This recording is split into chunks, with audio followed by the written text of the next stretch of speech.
দিন ইসলামের বিরুদ্ধে গিয়ে, শরীয়তের বিরুদ্ধে গিয়ে সহশিক্ষা করেন আর যাই করেন না কেন, কোরআনের সঙ্গে যেটা সাংঘর্ষিক, হাদিসের সঙ্গে যেটা সাংঘর্ষিক, শরীয়তের সঙ্গে যেটা সাংঘর্ষিক, সেটা কখনো সুশিক্ষা হতে পারে না। হাত তুলে বলেন ঠিক না বেঠিক? আল্লাহ সুবহানাহু ওয়া তাআলা কোরআনে কারীমের মধ্যে জানিয়েছেন, কুল হাল ইয়াস্তাবিল্লাযীনা ইয়া'লামুনা ওয়াল্লাযীনা লা ইয়া'লামুন।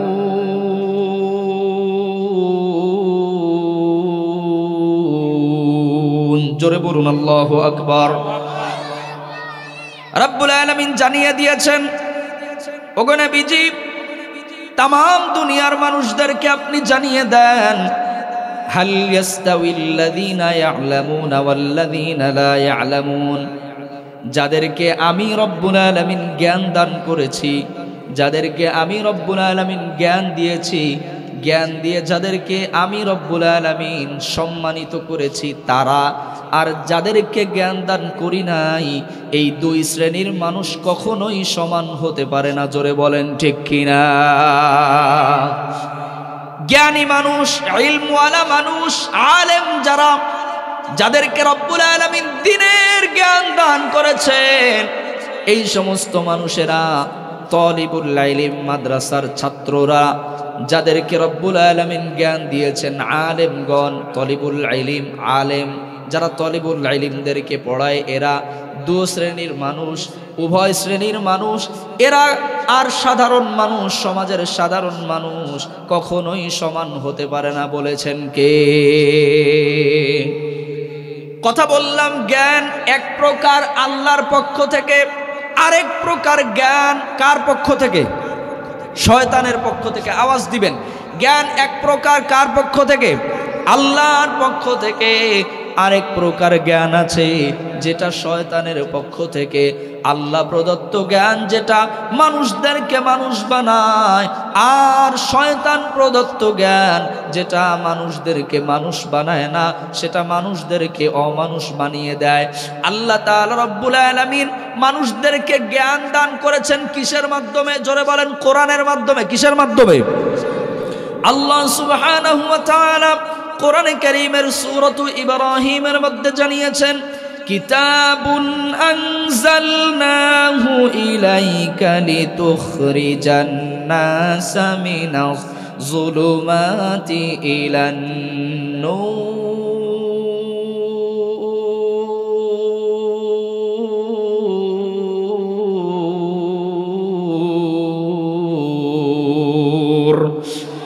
আল্লাহ সুবহানাহু ওয়া তাআলা বলেন, ওগো নবীজি, কিতাবুন আনজালনা, আমি আপনার উপরে একটা কিতাব নাজিল করলাম।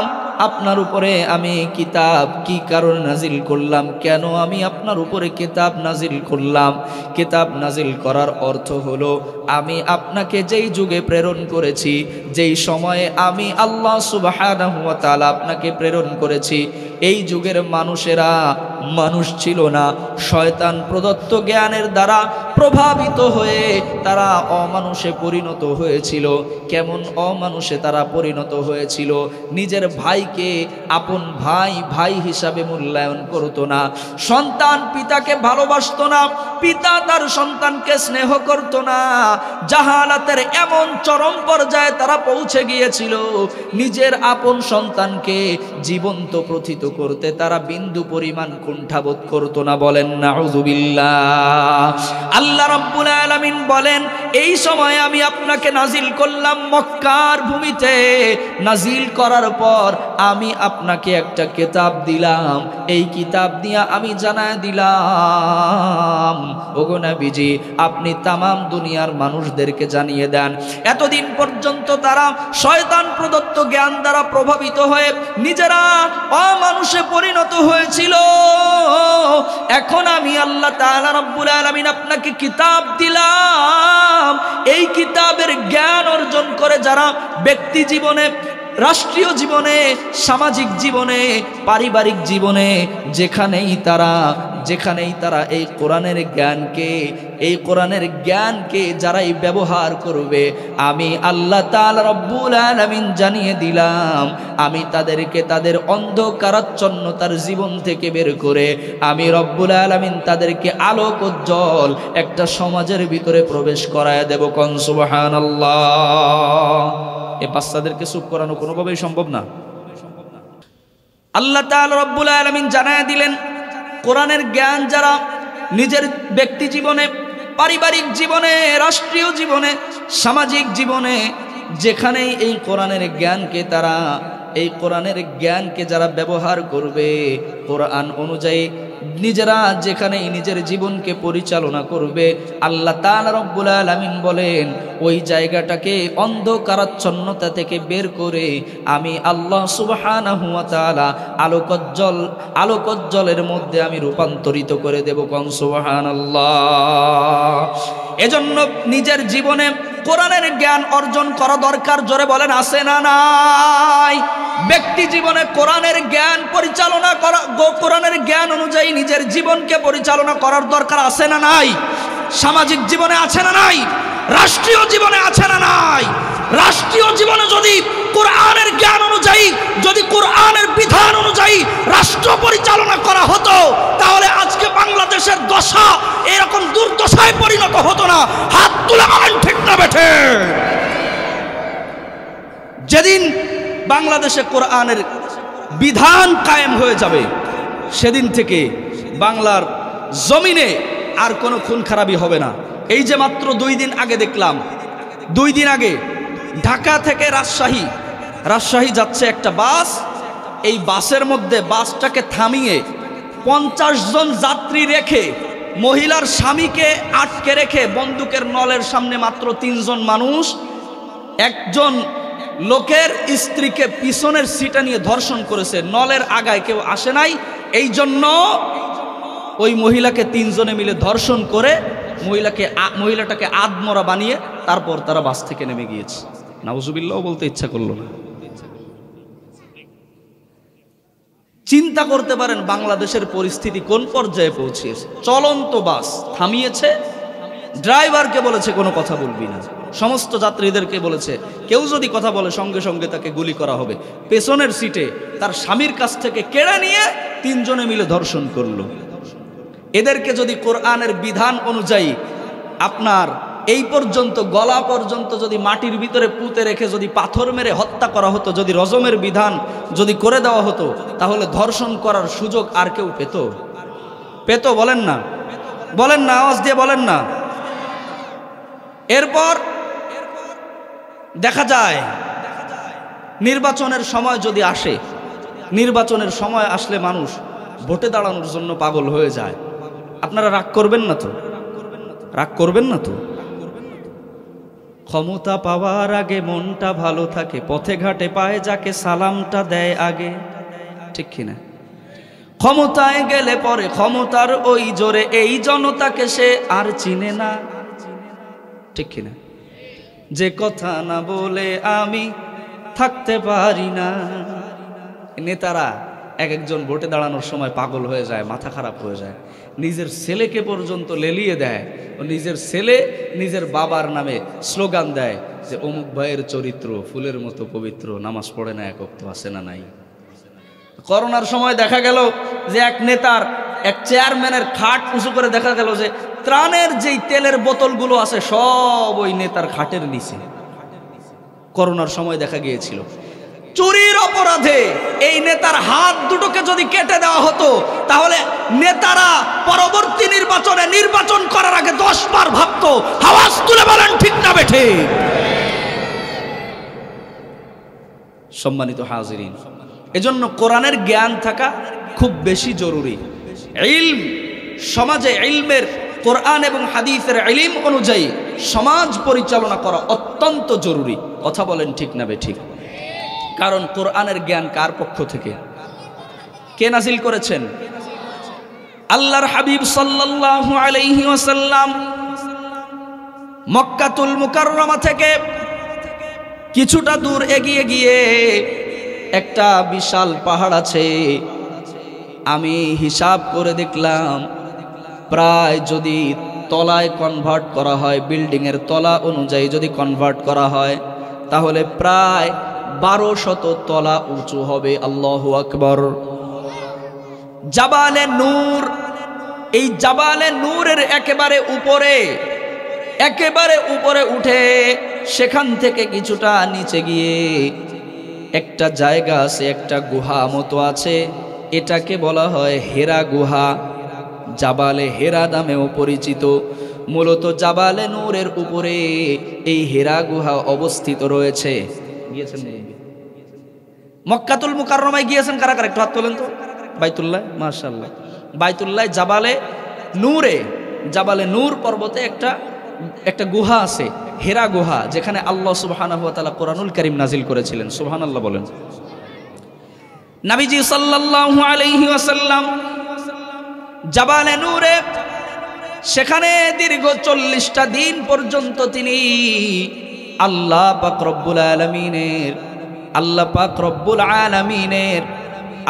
রব্বুল আলামিনের জ্ঞান অর্জন করার জন্য, আল্লাহ প্রদত্ত জ্ঞান অর্জন করার জন্য তিনি ধ্যান করেছিলেন কতদিন? 40 দিন। কতদিন?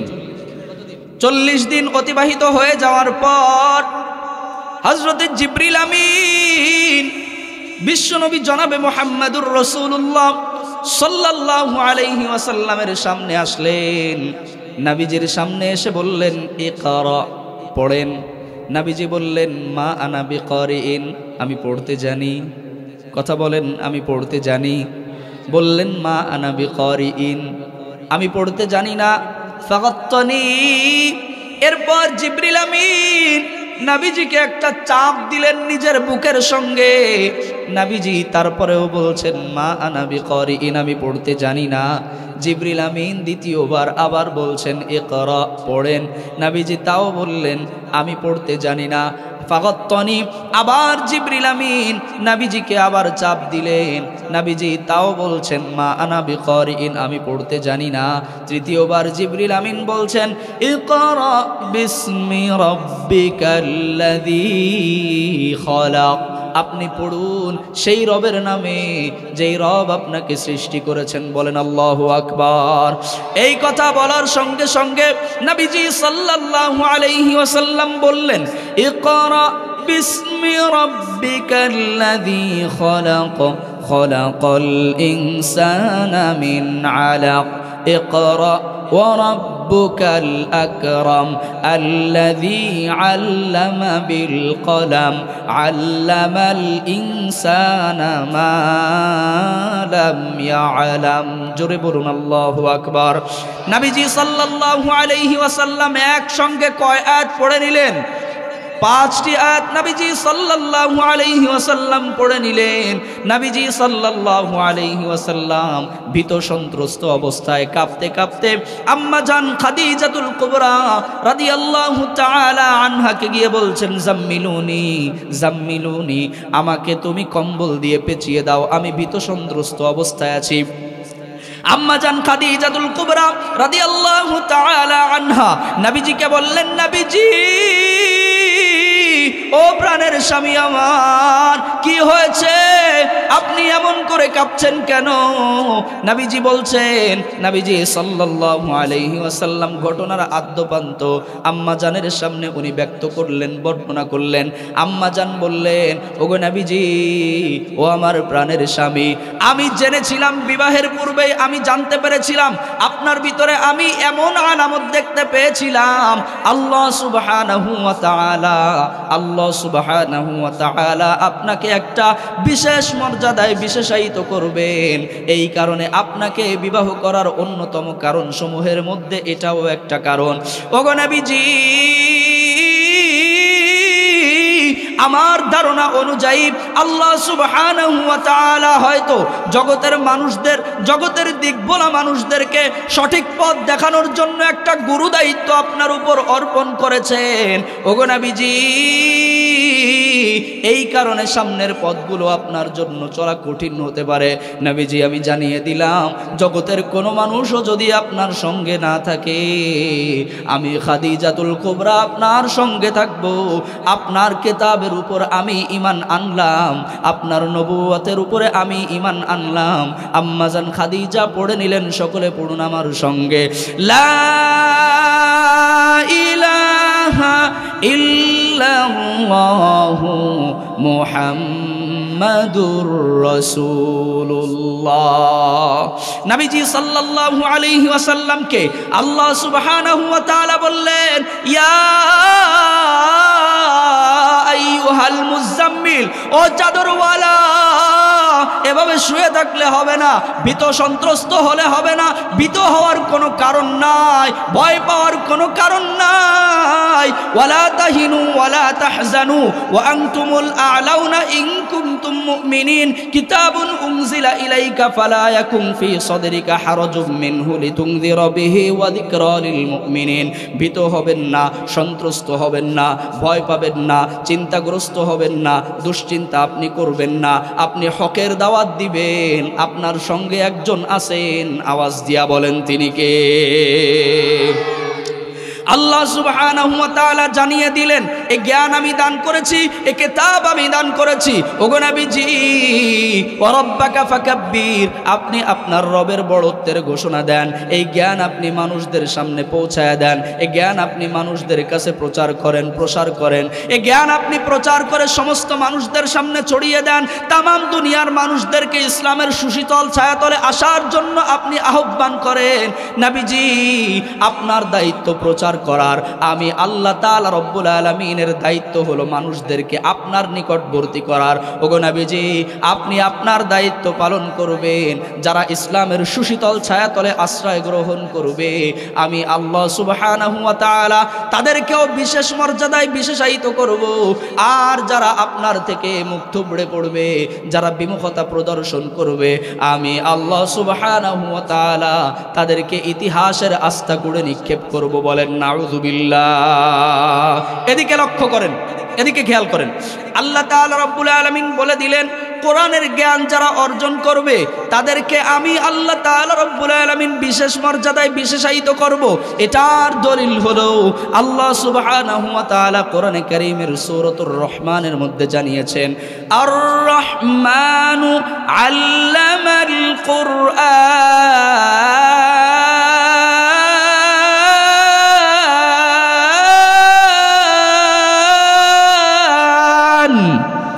রব্বুল আলামিন বললেন, আর রহমান, দয়ালু মেহেরবান কে? আল্লাহর নাম নিতে কোনো ভয় আছে নাকি? কোনো ভয় আছে? ভয় লাগে, খারাপ লাগে? আল্লাহর নাম নেওয়া যাবে কি না? পরম করুণাময় দয়ালু কে? মেহেরবান কে? আমাদেরকে সৃষ্টি করেছেন কে? আমাদের লালন কর্তা কে? আমাদের পালন কর্তা কে? আমাদেরকে মুসিবতে ফেলে পরীক্ষা করেন কে? আবার বিপদ থেকে পরিত্রাণ দেয়া নিয়ামত দিয়াও পরীক্ষা করেন কে? আল্লাহ সুবহানাহু ওয়া তাআলা কোরআনে কারীমের সূরাতুর রহমানের মধ্যে জানিয়েছেন, আর রহমান, পরম করুণাময় দয়ালু, দয়ালু মেহেরবান আল্লাহ, আল্লামাল কোরআন, যিনি আল্লাহ সুবহানাহু ওয়া তাআলা কোরআন নাজিল করেছেন, আল্লামাল কোরআন, কোরআন শিক্ষা দিয়েছেন। আল্লামাল কোরআন বোঝার চেষ্টা করবেন, কোরআন শিক্ষা দিয়েছেন। খলাকল ইনসান, এরপর যিনি মানুষ বানিয়েছেন, প্রথমে বললেন দয়ালু আল্লাহ, এরপর বললেন আল্লামাল কোরআন, যিনি কোরআন শিক্ষা দিয়েছেন, এরপর বলেছেন খলাকল ইনসান, বলেছেন মানুষ সৃষ্টি করেছেন। আপনাদের কাছে আমি জানতে চাই, একটা সন্তান মাতৃগর্ভ থেকে দুনিয়াতে ভূমিষ্ঠ হওয়ার পর সর্বপ্রথম ওই বাচ্চা কথা বলা শেখে, নাকি মাতৃগর্ভ থেকে দুনিয়াতে ভূমিষ্ঠ হওয়ার পরই কোরআন তেলাওয়াত করা শেখে? আগে কোরআন পড়ে না কথা বলে? আগে কথা বলেন, আগে কোরআন পড়া শেখে? আপনারা কথা বুঝতেছেন না? আমার কথা বোঝা যায়? মাতৃগর্ভ থেকে দুনিয়াতে ভূমিষ্ঠ হওয়ার পর ওই বাচ্চাটা আগে কথা বলা শেখে, নাকি মায়ের পেট থেকে মানে দুনিয়াতে আসার পর কথা বলা শিখেই সে কোরআন তেলাওয়াত করে? কোনটা? আগে কথা বলা শেখে। কিন্তু আল্লাহ সুবহানাহু ওয়া তাআলা বলছেন, আর রহমান, দয়ালু আল্লাহ, আল্লামাল কোরআন, যিনি কোরআন শিক্ষা দিয়েছেন। খলাকল ইনসান, যিনি মানুষ সৃষ্টি করেছেন। আল্লাহু আকবার। মুফাসসিরিনে কেরামগণ ব্যাখ্যা দিয়েছেন, এটার ব্যাখ্যা হলো আগে তো মানুষ কথা বলা শিখে, তারপর কোরআন পড়া শিখে। মুফাসসিরিনে কেরামগণ ব্যাখ্যা দিয়েছেন, একজন মানুষ দুনিয়াতে আসার পর সর্বপ্রথম কথা বলা শিখে, এরপর বিদ্যা অর্জন করার জন্য বিদ্যালয়ে যায়। বাবা মা তাকে যেই পথে পরিচালনা করে সন্তান সেই পথেই গুরুত্ব সম্পর্কে কেন কোরআনের জ্ঞান অর্জন করা জরুরি। এবার আমি আসছি ফজিলত সম্পর্কে। যারা দুনিয়ার ময়দানে কোরআনের জ্ঞান অর্জন করবে, আল্লাহ পাক রব্বুল আলামিন তাদেরকে কোন কোন মর্যাদায় সম্মানিত করবেন, আল্লাহ পাক রব্বুল আলামিন তাদের জন্য কি কি পুরস্কার রেখেছেন, ফজিলত সম্পর্কে আসছে। আসেন, আল্লাহ সুবহানাহু ওয়া তাআলা কোরআনে কারীমের 28 নম্বর পারা 2 নম্বর পৃষ্ঠার শেষ দিকে রব্বুল আলামিন বললেন, ইয়ারফাইল্লাহু আল্লাযীনা আমানু মিনকুম ওয়াল্লাযীনা উতুল ইলমা দারাজাত। রব্বুল আলামিন জানিয়েছেন, যারা কোরআনের জ্ঞান অর্জন করে, যারা দ্বীনের শিক্ষা অর্জন করে, আমি আল্লাহ সুবহানাহু ওয়া তাআলা তাদেরকে 2টা মর্যাদায় সম্মানিত করব। জোরে বলেন, কয় মর্যাদা? আল্লাহ রাব্বুল আলামিন জানিয়ে দিলেন, তাদেরকে দুনিয়াতেও আমি সম্মানিত করব, আখিরাতি জিন্দেগিতেও তাদের জন্য সম্মানের অভাব আছে, সম্মানের অভাব নাই। যারা দ্বীনের জ্ঞান অর্জন করে রব্বুল আলামিন তাদেরকে দুনিয়াতেও সম্মানিত করবেন। দ্বীনের জ্ঞান যারা অর্জন করবে রব্বুল আলামিন আখিরাতি জিন্দেগিতেও তাদেরকে সম্মানিত করবেন। রব্বুল আলামিন জানিয়েছেন, ইয়ারফাইল্লাহুল্লাযীনা আমানু মিনকুম ওয়াল্লাযীনা উতুল ইলমা দারাজাত। দুনিয়াতেও সম্মান আছে, আখিরাতেও সম্মান আছে। নবীজি জনাবে মুহাম্মদুর রাসূলুল্লাহ সাল্লাল্লাহু আলাইহি ওয়াসাল্লাম জানিয়েছেন, ফাওয়াল্লাযী নাফসু মুহাম্মাদিন বিয়াদি, ওই আল্লাহর হাতে, যে আল্লাহর হাতে আমার জান আর প্রাণ যে আল্লাহর হাতে নিহিত, সে আল্লাহর কসম করে বলছি, সে আল্লাহর কসম করে বলছি, মা মিন মুতাআল্লিমিন ইখতালিফু ইলা বাবি আলিমিন ইল্লা কাতাবাল্লাহু লাহু বিকুল্লি কদামিন ইবাদাতা সানাতিন। নবীজি সাল্লাল্লাহু আলাইহি ওয়াসাল্লাম বলেন, যেই ছাত্রটা এখনো পর্যন্ত পরিপূর্ণ আলেম হয়ে পারে নাই, মাদ্রাসায় আসা যাওয়া করে, মাদ্রাসায় আসে যায়, এই ছাত্রটি এখনো আলেম হয়ে উঠতে পারে নাই। মাদ্রাসায় আসে এবং যায়, নুরানির ছাত্র মাদ্রাসায় আসে এবং যায়, বাড়িতে থাকে, কোরআনের ছাত্র হওয়ার জন্য কেবল ইচ্ছা পোষণ করেছে, কোরআনের ছাত্র হওয়ার জন্য আস্তে আস্তে এসে কোরআনের জ্ঞান অর্জন করার জন্য নিজেকে তৈরি করছে, কেবলমাত্র নুরানিতে পড়ছে, এরপর হিফজ পড়বে, তারপর আলেম হবে। এই যে একটা ধারাবাহিকতা বজায় রেখেছে নবীজি সাল্লাল্লাহু আলাইহি ওয়াসাল্লাম বলেন, ওই সন্তান বাড়ি থেকে মাদ্রাসা পর্যন্ত যে আসে প্রতিদিন, প্রতিটি কদমে কদমে আল্লাহ সুবহানাহু ওয়া তাআলা ওই সন্তানটির প্রত্যেকটা কদমে কদমে পরিপূর্ণ 1 বছর, পরিপূর্ণ 1 বছর, প্রত্যেকটা কদমে কদমে সারা দিন যদি সে রোজা রাখে, সারা রাত যদি সে নামাজ আদায় করে, তাহলে যতটুকু সওয়াব হতো ওই বাচ্চার আমলনামায় আল্লাহ সুবহানাহু ওয়া তাআলা 1 বছর প্রতিটি কদমের বিনিময়ে রব্বুল আলামিন সওয়াব লিপিবদ্ধ করে দেন। কোন সুবহানাল্লাহ। প্রত্যেকটা কদমে 1 বছর, প্রত্যেক কদমে কয় বছর? এরপর নবীজি বলেন, ওয়াবানা লাহু বিকুল্লি কদামিন মাদিনাতান ফিল জান্নাহ। এরপর নবীজি বলেন, প্রত্যেকটা কদমে কদমে তার জন্য জান্নাতের মধ্যে এক একটা করে ঘর, একটা ঘর নয়, একটা বাড়ি নয়, একটা গ্রাম নয়, বিশাল একটা শহর, বিশাল একটা সিটি ওই বান্দার জন্য রব্বুল আলামিন জান্নাতের মধ্যে নির্ধারণ করে দেন। কোন সুবহানাল্লাহ। প্রত্যেক কদমের জন্য একটা শহর, একটা কদমের জন্য একটা শহর, একটা পা হাঁটার জন্য একটা শহর আল্লাহ সুবহানাহু ওয়া তাআলা সৃষ্টি, আল্লাহ তাআলা রব্বুল আলামিন তার জন্য নির্ধারণ করে রেখে দেন। ওয়াতাস্তাগফিরু লাহু মান ফিল আরদ, এরপর জমিনের মধ্যে বিচরণকারী যত প্রকারের মাখলুকাত আছে, আল্লাহ সুবহানাহু ওয়া তাআলা যত মাখলুকাত সৃষ্টি করে রেখেছেন, সকল সৃষ্টি ওই বান্দার জন্য, তালিবুল ইলমের জন্য আল্লাহ সুবহানাহু ওয়া তাআলার কাছে ক্ষমা প্রার্থনা করতে থাকে। কোন সুবহানাল্লাহ। ওয়া ইউমসি ওয়া ইউসবিহু মাগফুরাল্লাহ, সকাল সন্ধ্যা তার ক্ষমা প্রার্থনা করতে থাকে রবের কাছে। এরপর নবীজি বলেন ওয়া শাহিদাত লাহুমুল মালাইকাতু বিআন্নাহুম মুতাকাউল্লাহি মিনান নার, আল্লাহর নির্ধারিত ফিরিশতারা ওই বান্দার জন্য, ওই তালিবুল ইলমের জন্য আল্লাহ সুবহানাহু ওয়া তাআলার সামনে তার জাহান্নামের আগুন থেকে মুক্তিপ্রাপ্ত হওয়ার সাক্ষ্য রব্বুল আলামিনের সামনে প্রদান করতে থাকে। কোন সুবহানাল্লাহ। এজন্য কোরআনের জ্ঞান অর্জন করা দরকার, জোরে বলেন আছে না নাই? কোরআনের জ্ঞান অর্জন করা দরকার, জোরে বলেন আছে না নাই? সম্মানিত হাজিরিন, আমরা সকলেই জানি আল্লাহ সুবহানাহু ওয়া তাআলা এক। কুল হুয়াল্লাহু আহাদুনিল্লাহুস সামাদু লাম ইয়ালিদ ওয়া লাম ইউলাদ ওয়া লাম ইয়াকুল লাহু কুফুয়ান আহাদ। আমরা সকলেই জানি আল্লাহ এক, আল্লাহ ছাড়া আর কোনো উপাস্য আছে? জমিন আসমান জমিন পরিচালনার জন্য আল্লাহ ছাড়া আর কোনো উপাস্য আছে? আওয়াজ দিয়া বলেন, আল্লাহ ছাড়া আর কোনো উপাস্য আছে? রব্বুল আলামিন বলেন লাউ কানা ফীহিমা আলিহাতুন ইল্লাল্লাহু লাফাসাদাতা।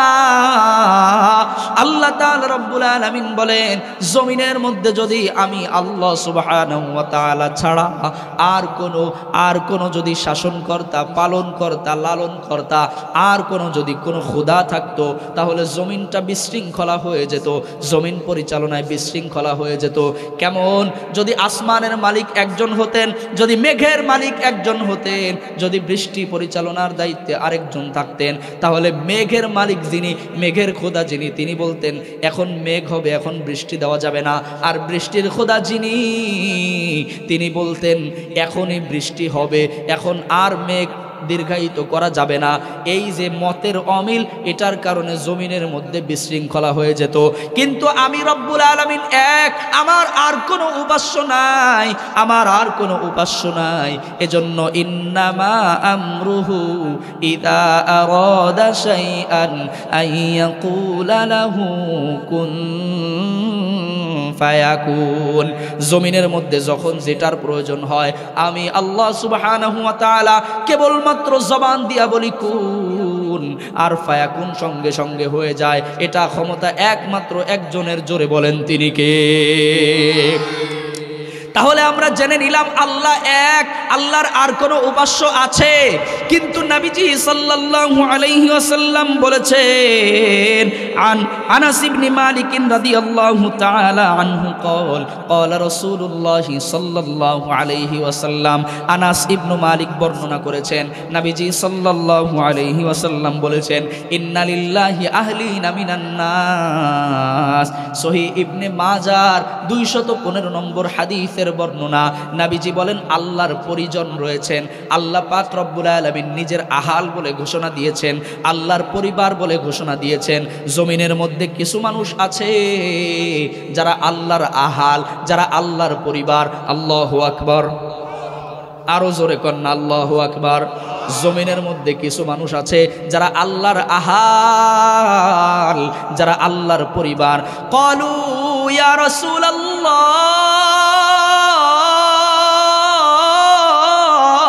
মানহুম। সাহাবায়ে কেরাম নবীজির কাছে প্রশ্ন করলেন, ওগো নবীজি ওই মানুষেরা কারা যারা আল্লাহর আহাল, যারা আল্লাহর পরিবার, যারা আল্লাহর পরিজন, ওই মানুষেরা কারা? নবীজি সাল্লাল্লাহু আলাইহি ওয়াসাল্লাম সাহাবায়ে কেরামের প্রশ্নের জবাবে বললেন হুম আহলুল কোরআন আহলুল্লাহ। আল্লাহ তাআলা রব্বুল আলামিন যাদেরকে কোরআনের জ্ঞান দান করেছেন, যারা আলেম হয়েছে, যারা তালিবুল ইলম, হুম আহলুল্লাহ, তারা আল্লাহর পরিবার, তারা আল্লাহর পরিজন। করে কোন সুবহানাল্লাহ। শুধুমাত্র কেবলমাত্র এখানেই শেষ নয়, নবীজি জানিয়েছেন ওয়া খাসাতুহু, তারা আল্লাহর বিশেষ বান্দা। সুবহানাল্লাহ। অর্থাৎ এই 8টা মাদ্রাসায় যারা পড়ালেখা করে, যারা কোরআনের জ্ঞান অর্জন করার জন্য আসে যায়, মাদ্রাসার যারা শিক্ষকবৃন্দ আছেন তারা সবাই আল্লাহর পরিজন। সুবহানাল্লাহ বললেন না? অর্থাৎ এই মাদ্রাসার একটা ছাত্রর সঙ্গে আপনার দেখা হলো, অর্থাৎ আল্লাহর পরিবারের একজনের সঙ্গে আপনার সাক্ষাৎ হয়েছে। সুবহানাল্লাহ বলবেন না? আপনার এই মাদ্রাসায় পড়ে আপনার সন্তান, এরকম গার্ডিয়ান কারা কারা আছেন? একটু হাত তোলেন তো। মাশাআল্লাহ, মাশাআল্লাহ। এই প্রত্যেকটা গার্ডিয়ানের সন্তান যারা এই মাদ্রাসায় পড়ে, আপনার ঘরে আপনার সন্তান আল্লাহর পরিবারের লোক। আর কোনো খুশির সংবাদের দরকার আছে? আপনার যে সন্তান এই মাদ্রাসাটায় পড়ে, ওই সন্তানটা কার পরিবারের লোক? এই কথা আমার ইবনে মাজাহ শরীফের 215 নম্বর হাদিস, একদম সহিহ সনদে বর্ণিত। নবীজি জানিয়েছেন তারা আল্লাহর পরিবার, তারা আল্লাহর পরিজন। আর এখানেই শেষ নয়, খাসাতুহু, তারা বিশেষ বান্দা। সুবহানাল্লাহ বলবেন না? তারা কি বিশেষ বান্দা? কেমন বিশেষ করেছেন আল্লাহ সুবহানাহু ওয়া তাআলা? দেখেন, আল্লাহর হাবিব সাল্লাল্লাহু আলাইহি ওয়াসাল্লাম বলেন, সহিহ বুখারী শরীফ, একবার সহিহ হাদিস, 1 নম্বর খণ্ড 37 নম্বর হাদিসের বর্ণনা। নবীজি বলেছেন, মান সালাকা তরিকান ইয়ালতামিসু ফীহি ইলমা, যেই ছাত্রটা কোরআনের জ্ঞান অর্জন করার জন্য ঘর থেকে বের হয়েছে, আপনার সন্তান ঘর থেকে বের হলো যখন সকালবেলা কোরআনের জ্ঞান অর্জন করার জন্য, আপনিও সঙ্গে এসেছেন এগিয়ে দেওয়ার জন্য। মান সালাকা তরিকান ইয়ালতামিসু ফীহি ইলমা সাহালাল্লাহু লাহু তরিকান ইলাল জান্নাহ, যখনই ঘর থেকে বের হয়েছে আল্লাহ সুবহানাহু ওয়া তাআলা ওই বান্দার জন্য জান্নাতের রাস্তাগুলো সহজ করে দিয়েছে। ওয়া ইন্নাল মালাইকাতা লাতাদউ আজনিহাতাহা রিদাল লিতালিবিল ইলম, আপনি হয়তো কখনো কখনো সন্তানের উপর রাগান্বিত হয়ে যান, অসন্তুষ্ট চিত্তে আপনার সন্তানের সঙ্গে হয়তো আপনি বাজে ব্যবহার করে ফেলেন মাঝে মাঝে। কিন্তু যেই সন্তানটা আটরা শেখপাড়া মাদ্রাসায় জ্ঞান অর্জনের জন্য, ইলম শিখার জন্য সকালবেলা ঘর থেকে বের হয়েছে, আপনার সন্তান যখন সকালবেলা ঘর থেকে বের হয়েছে, আপনি তো আপনার সন্তানের উপর রাগান্বিত, কিন্তু আল্লাহর নির্ধারিত ফেরেশতারা রাগান্বিত নয়। আপনার সন্তানের মনস্তুষ্টির জন্য, আপনার সন্তানের রাজি খুশির জন্য নিজেদের পাখাগুলো আপনার সন্তানের পায়ের নিচে বিছিয়ে দিয়েছে। আরজ দিয়া বলেন না সুবহানাল্লাহ। আমরা যে মাযহাব অনুসরণ করি, এ মাযহাবের নাম কি বলেন তো? মাশাআল্লাহ, হানাফি মাযহাব। কি মাযহাব? কি মাযহাব? আমরা উলামায়ে আহনাফ, আমরা হানাফি মাযহাব অনুসরণ করি। এই হানাফি মাযহাবের যিনি প্রবক্তা, ওনার নাম কি জানেন? নু'মান ইবনু সাবিত। কি নাম? নু'মান। ওনার নাম কি? নুমান, যেটারে আমরা বলি। আজকে প্রধান বক্তার নাম কি? নোমান। নোমান ভাই আমার অত্যন্ত ভালোবাসার মানুষ, আমার কলিজার মানুষ। আগে আমার বাসায় আসছেন, আমার বাসায় রেস্ট করছেন। উনি যখন রেস্ট করতেছেন তখন আমি বাসা থেকে বের হয়েছি। ঢাকা থেকে এসেছেন কষ্ট করে। গতকালকে প্রোগ্রাম ছিল ওনার খালিশপুরে, সেখান থেকে ওনার মাদ্রাসা আছে ঢাকায়, আমি গিয়েছি সেখানে। আলহামদুলিল্লাহ, ওনার সঙ্গে আমার খুবই অন্তরঙ্গ সম্পর্ক। তো সেখানে একটা জরুরি মিটিং ছিল, সেই মিটিংটা শেষ করে উনি আবার আমার বাসায় এসে পৌঁছেছেন মাগরিবের সময়। তো উনি রেস্ট করছেন, আমারে বললেন, ভাইডি বলেন ভালোবেসে, বলছে ভাইডি তুমি আগে চলে যাও, আমার একটু মাথা ব্যথা করতেছে, আমি একটু শুয়ে থাকি। তো উনি রেস্ট করতেছেন, আমি আসলাম। আল্লাহ পাক রব্বুল আলামিন ওনার ইলমে আমলে বারাকা দান করুন, সকলে পড়ি আমিন। অত্যন্ত চমকপ্রদ প্রাঞ্জল ভাষায় উনি কোরআনের তাফসীর করে থাকেন। আমি আলোচনা করতেছি, দু একজন ওঠানামা করতেছে, উঠতেছে, বসতেছে, এটা দেখতেছি আমি, বুঝতেছি যে মনে হয় মুছতেছে না। কিন্তু ভাই যখন কথা বলবে, আমার দৃঢ় বিশ্বাস একটা মানুষও মাঠ থেকে উঠবে না ইনশাআল্লাহ। সম্মানিত হাজিরিন, আলোচনা শেষ করে তারপর বাড়িতে যাবেন, পারবেন তো ইনশাল্লাহ? এই বাচ্চাদেরকে থামানো কোনোভাবেই সম্ভব না। আহা, এই বাচ্চারা কথা বললে আমার কথা বলতে খুব অসুবিধা হয়। আলোচনা শেষ করে তারপর আপনারা বাড়িতে যাবেন, পারবেন তো ইনশাল্লাহ? থাকবেন না ভাগবেন? ভাগবেন কারা কারা? একটু হাত তোলেন তো।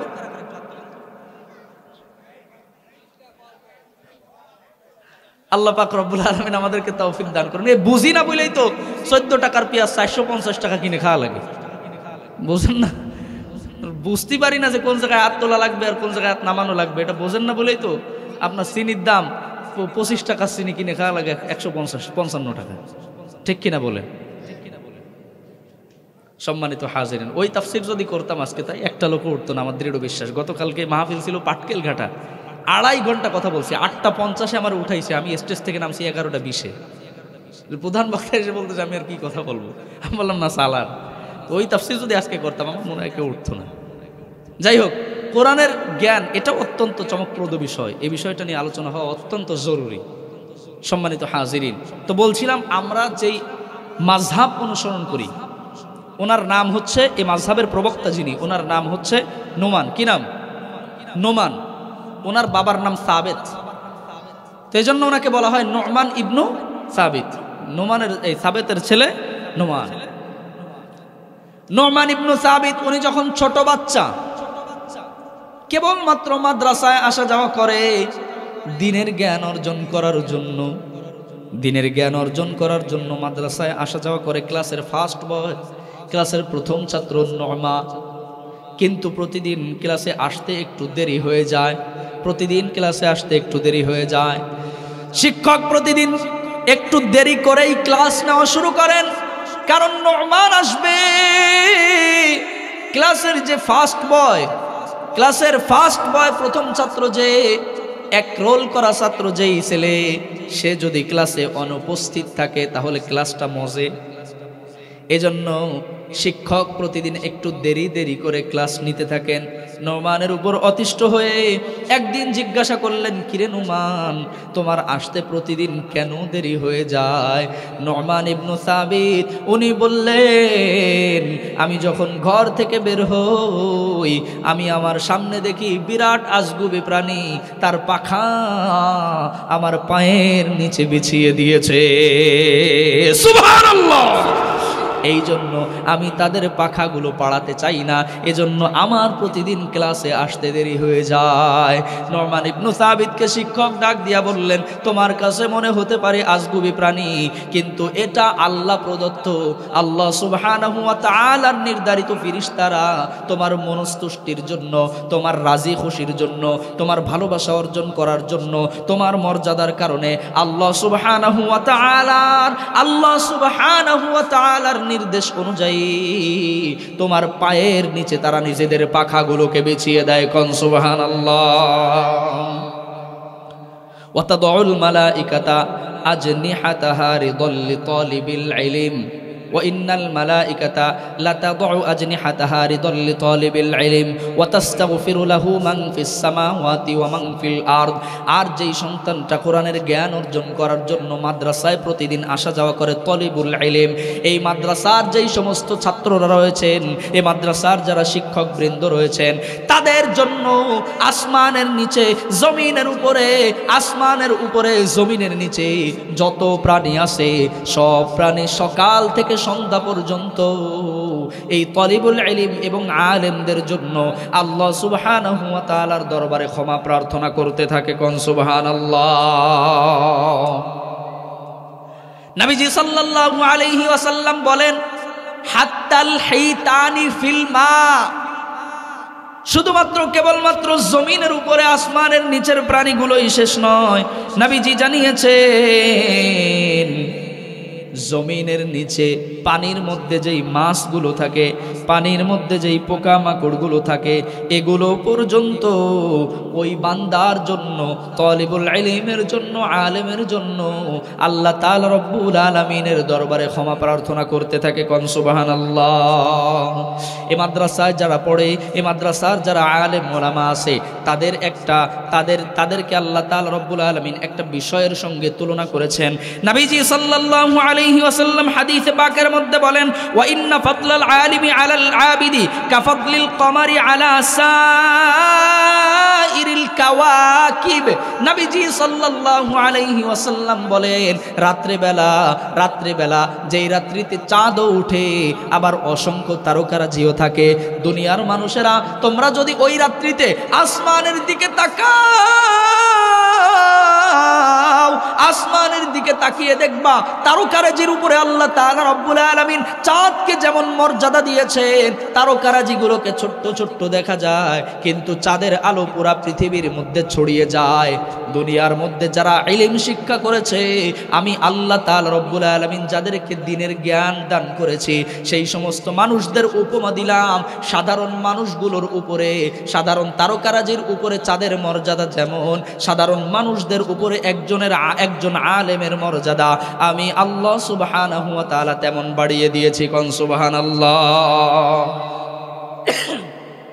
একটু আগে জেনে নিলাম ইন্নালিল্লাহি আহলিনা মিনান নাস, নিশ্চয় মানুষেরা যাদেরকে কিছু কিছু মানুষ আছে জমিনের মধ্যে যারা আল্লাহর পরিজন, যারা আল্লাহর পরিবার। এবার এ হাদিস থেকে আমরা জেনে নিব নবীজি সাল্লাল্লাহু আলাইহি ওয়াসাল্লামের পরিবার আছে তারা কারা। ইন্নাল উলামা ওয়ারাসাতুল আম্বিয়া, এ মাদ্রাসা থেকে নুরানি পড়তে পড়তে হেফজখানায় ভর্তি হয়েছে, এরপর আলেম হয়েছে। যারা আলেম হয়ে গিয়েছে আল্লাহ সুবহানাহু ওয়া তাআলা তাদেরকে নিজের পরিবার বলেও বর্ণনা দিয়েছেন, নিজের পরিবার বলেও ঘোষণা দিয়েছেন।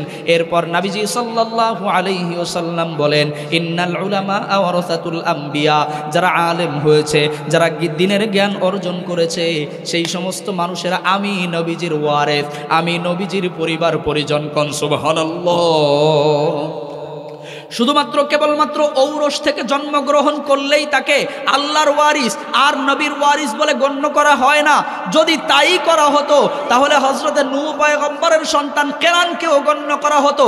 কেনান যখন প্লাবনের পানিতে যখন ডুবে যাচ্ছে, হযরতে নূহ পয়গম্বর আল্লাহ তাআলা রব্বুল আলামিনকে ডাক দিয়া বলছে, ক্বালা ইয়া নূহুর রব্বি ইন্না ইবনি মিন আহলি ওয়া ইন্না ওয়া'দাকাল الحق وأنت أحكم الحاكمين।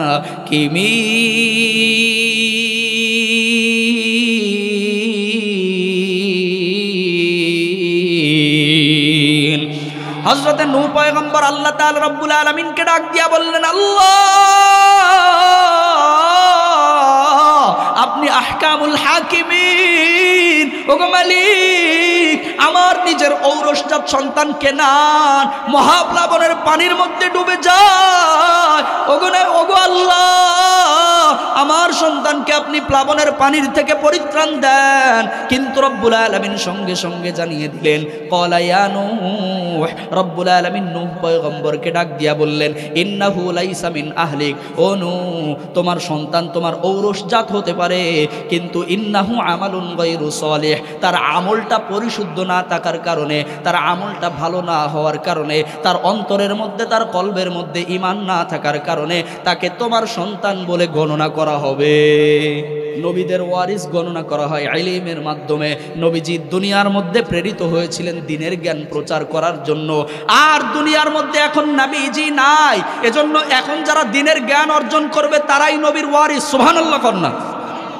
আল্লাহ তাআলা রব্বুল আলামিন এই সমস্ত ওয়ারিসদের মর্যাদা রব্বুল আলামিন বহু বহু গুণে বাড়িয়ে দিয়েছেন। নবীজি সাল্লাল্লাহু আলাইহি ওয়াসাল্লাম অন্য হাদিসের মধ্যে বর্ণনা করেন, সহিহ বুখারী শরীফের 5026 নম্বর হাদিসের বর্ণনা, আন আবি হুরায়রা রাদিয়াল্লাহু তাআলা আনহু আন্না রাসূলুল্লাহি সাল্লাল্লাহু আলাইহি ওয়াসাল্লাম قال لا حسد ইল্লা ফি ইথনাইন। নবীজি সাল্লাল্লাহু আলাইহি ওয়াসাল্লাম জানিয়েছেন দুই ব্যক্তির ব্যাপারে হিংসা করা জায়েজ আছে।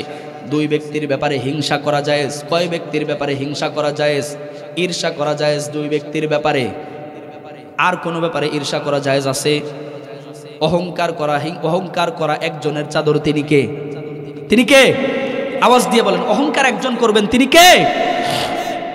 তাহলে জমিনের মধ্যে দুই ব্যক্তির ব্যাপারে ঈর্ষা করা যায়, দুই ব্যক্তি ছাড়া আর কারো ব্যাপারে ঈর্ষা করা যায় না।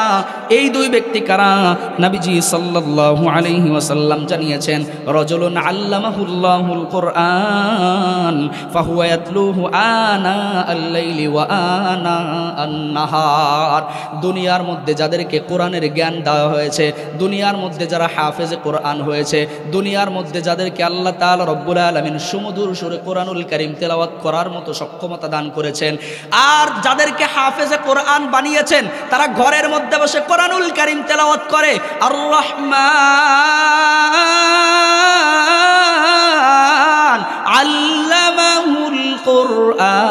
খলাকাল ইনসানা আল্লামাহুল বায়ান। সুমধুর সুরে নিজের ঘরের মধ্যে তেলাওয়াত করে, সুমধুর স্বরের তেলাওয়াত শুনলে নিজের কানটা আর ফিরতে চায়, নিজের কলবটা আর অন্যদিকে যেতে চায়। কোরআনের জ্ঞানের মধ্যে, কোরআন তেলাওয়াতের মধ্যে মজা আসে না নাই? দুই ব্যক্তির ব্যাপারে ঈর্ষা করা যায়, আমি সেই দুই ব্যক্তির বর্ণনা দিচ্ছি। এক নম্বর, যাকে আল্লাহ তাআলা রব্বুল আলামিন কোরআন শিক্ষা দিয়েছেন, রাজুলুন আল্লামাহুল্লাহুল কোরআন ফাহুয়া ইয়াতলুহু আনা আল-লাইলি ওয়া আনা আন-নাহার।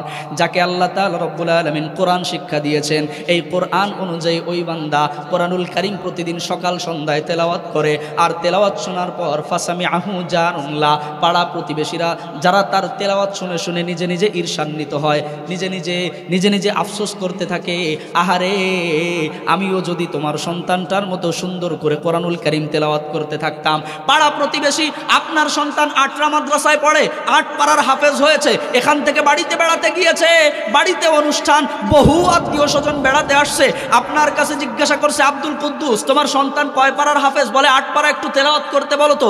সুন্দর করে কোরআনুল কারীম তেলাওয়াত করতে আরম্ভ করে দিয়েছে।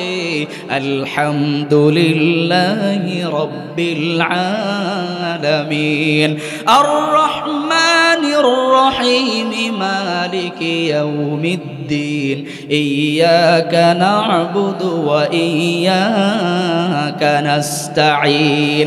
সুন্দর স্বরের তেলাওয়াত শুনে বিমোহিত হয়েছে, আশ্চর্যান্বিত হয়েছে, বিমুগ্ধ হয়েছে। বলে আব্দুল কুদ্দুস তোমার সন্তানটা কত সুন্দর তেলাওয়াত করে, আমিও যদি এরকম সুন্দর করে তেলাওয়াত করতে পারতাম।